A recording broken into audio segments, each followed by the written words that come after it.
All right, with the clickety-clackety of James's keyboard, it sends us into a fresh group. Now, sadly, Zombie Grub is gone at this point, or thank God she's gone, depending on your point of view. Ouch! She's being really BM this morning, dude. I don't know, man. Really rude. But Gosh. I'm glad you're here with me, sir.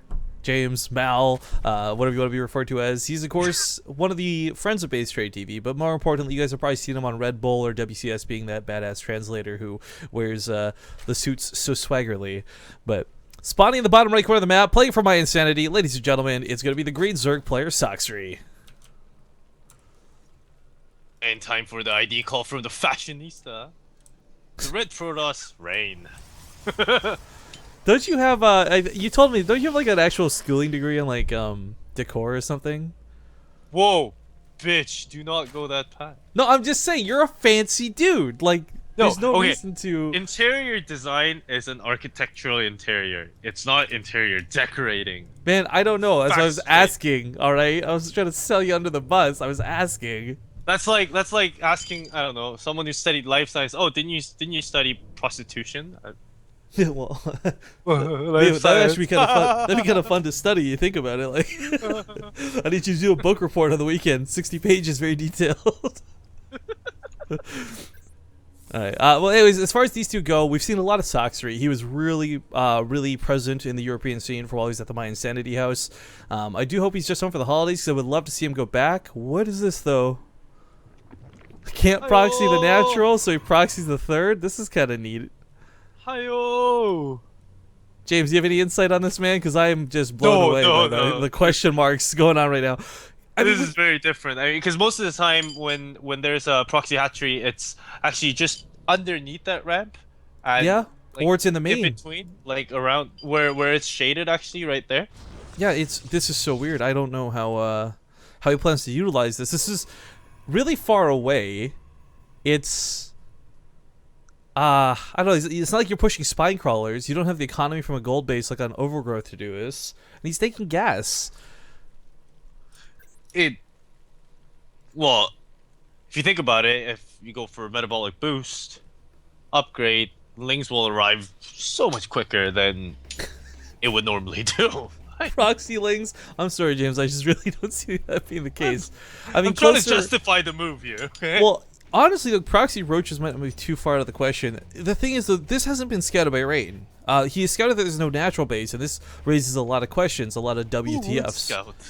Yeah. But, all right, so he's gonna check. He'll see this. He's gonna check now.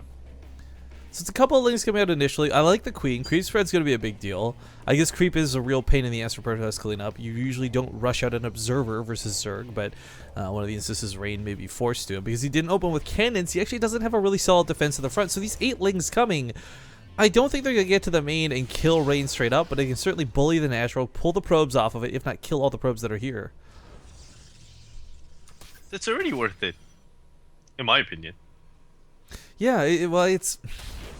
I like the creep spread. I think that this alone makes the value worth it, more so than any amount of harass from the lings. Because this one to me... Core... Mothership Core doesn't have photon overcharge. Queen will arrive before it has the mana to. So... Yeah. If it can shoot the Mothership Core before the Mothership Core shoots it as well, the Queen will win that fight, as long as Zealots don't touch it. There we go. Now the Mothership Core is in actual grave danger, as weird as that is to consider. As long as the Zealots don't get a swipe off on the Queen can beat a Mothership Core if it gets the first hit. Probes are actually being pulled into this, a little bit desperate. Zealots are starting to fall, and this is getting all sorts of messy, but the Zerglings are pretty much dissipated at this point. There's not a lot of extra firepower behind this, and he's still focusing on that Mothership. Sadly, doesn't quite kill it. But here comes the second Queen. Round 2. I have a feeling that might just do it.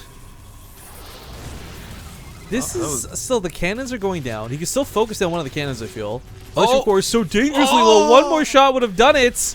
But now the cannons are up, but that Queen's in real danger. He's got to kill this. Metabolic boost finishes. He responds very quickly, but goes for the snipe on the Mothership Core. Great focus fire out of Sacsri. And now there's only a cannon to deal with, but that cannon is going to kill this Queen. So, well, I guess he got an overcharge off before dying. Didn't realize. He's called Sacsri for a reason. It means clean wipeout. Because it looks like sacrifice to me, and that's what he just definitely did a lot of. Ouch. But I no, mean, it actually means wipeout. Well, that's actually... That's kind of cool. I didn't know that, but this was. I gotta tell you, I think this was worth it. It's so weird to say that because you've got Rain investing in like 3+ cannons, right? The 4th one that died. The mothership core goes down. His probe count isn't exactly high, but neither is Sacsri's drones, and he's only just recently taken his actual natural. So I guess the question at this point is how much more does Sacsri dedicate to this? This was a weird opening. It's definitely been cost-effective, quote-unquote, for a point, but his income is suffering because of this. I have a feeling because Rain does not know if there's a Roach Warren or not. He might be. He's playing super cautious because of potential Roach follow-up. Yeah. Oh god, if there's roaches on the way, this would be so freaking scary. Or hell, even Baneling bust. Well, there's Just force fields for because that though, right? So you can't exactly force field out all the roaches. We could force field out 3 cannons from 2 banelings or whatever. Well, whatever the case is, Sacsri's also got creep spread going on. So not only does this really goop up this side of the map, he actually does a full loop-de-loop. But yeah, the hatchery will go down. Just send drones and just mine over there. That's kind of what I was thinking, rather than take his own natural. He had it so secured, but whether he does or doesn't, the point is, it's going to take Rain a very long time to actually take a 3rd base. Because one of the biggest things is he's got to clean up the creep, wait for it to recede, kill the hatchery, wait for that to recede. He's not going to have an actual 3rd base for some time, and for Sacsri's sake, if he wants to take advantage of that, then this has been worth it 100% without question. But he's not rushing to his own 3rd, he's not rushing onto roaches, he's just making up for the lost time of economy, which, quite frankly, Rain has kind of beaten him to, like chrono boosting out his probes. He's on 2 bases, he's been on 2 bases longer, he's had much better income, but what does he do behind this? A Warp Prism's coming out? I guess if he throws in some gateways, we may see a big counterattack, but unless he's got 4 sentries. Oh, you know what'd be really just cool? Pick him up. Yeah, it'd be cool. Yeah, if you just went full on Arthur, right? You pick up the sentries, block off the ramp, warp in like countless zealots in the main. I mean, it would guarantee either a natural base or a main base kill, but weirdly enough, he kind of needs to kill this base. It's not the biggest priority, but if he wants to take a 3rd this game, this is where he has to go. He's actually following up with Immortals. Okay. Interesting. He never replaced the mothership core either. This was another big point that, I get that you want to save gas. There we go, finally has it on the way, but this is no energy, there's no recall potential, there's no photon overcharge. I mean, this mothership core is going to be useless for a long time.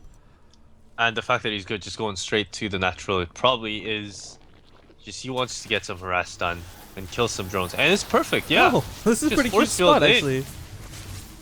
Oh. It's like a really weak cannon rush that comes later. Spinecaller is down, he'll pick these up, and this won't go too poorly for him. Couple of drones, was it 3 drones died? Yeah, not the end of the world. No. That's 10. Oh, never mind. Sorry, I'm reading. He killed 10 probes. He killed. Yeah. I get control. I get confused by this sometimes too. I'm not gonna lie. I won't even give you crap for that because I also get caught off guard by that. Oops. Noob alert. Yeah. Well, he's gonna finally start cleaning up some of these creep tumors. He's got that observer out. This base has been long since abandoned. It already did the job that it needed to do, and it's buying more time. We have links coming across the map. They might try and stall out how long it takes to get this creep down, but I like the spire transition behind this. I really like this a lot. And he's hitting it, which is like even crazier. I like the kind of play. I get super excited when Protoss brings the Warp Prism and like hide, builds Dark Shrine, and leaves with Warp Prism and just lands as soon as it's done. We used to see a lot of that in Outboxer. I like hidden tech just in general, regardless of who or what, but you rarely see it out of Zerg, of course, because it requires that creep spread. But Rain has no reason to scout up here. He's got no reason to send anything up there. There's no way he sees this coming. And quite frankly, what he's going to probably be planning to do, Immortal Sentry all in, whatever the case may be, he's not going to have anything to actually shoot up. There's like 5 Stalkers and a couple of Sentries. Mutalisks are going to walk all over this army. And Sacsri, there we go, 12 mutas, man. That was his bank. That's a lot of mutas for what is such a low anti-air count. It's not looking good, James. Not looking good. Not looking good for Rain at all. Rain, actually, a couple of force fields will lock the Zerglings in with his Stalkers. Doesn't quite get a kill. But more Stalkers are being warped in. And if he's got enough Zerglings underneath this... Pardon me? A smart choice to warp in more Stalkers rather than some Zealots for beef. Did he... This time he got a glimpse of the Zealot, or the Mutalisks, right? No, it's the first time. Alright, so yeah, it's just an intuitive choice. Not a bad one.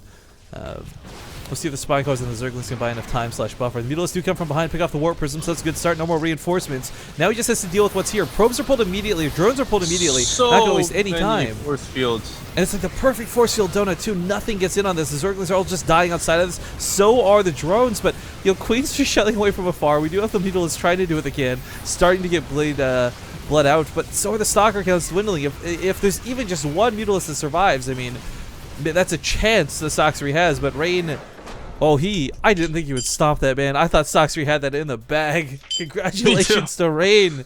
Very strong victory in game number 1. It was quite a surprising turn of the event.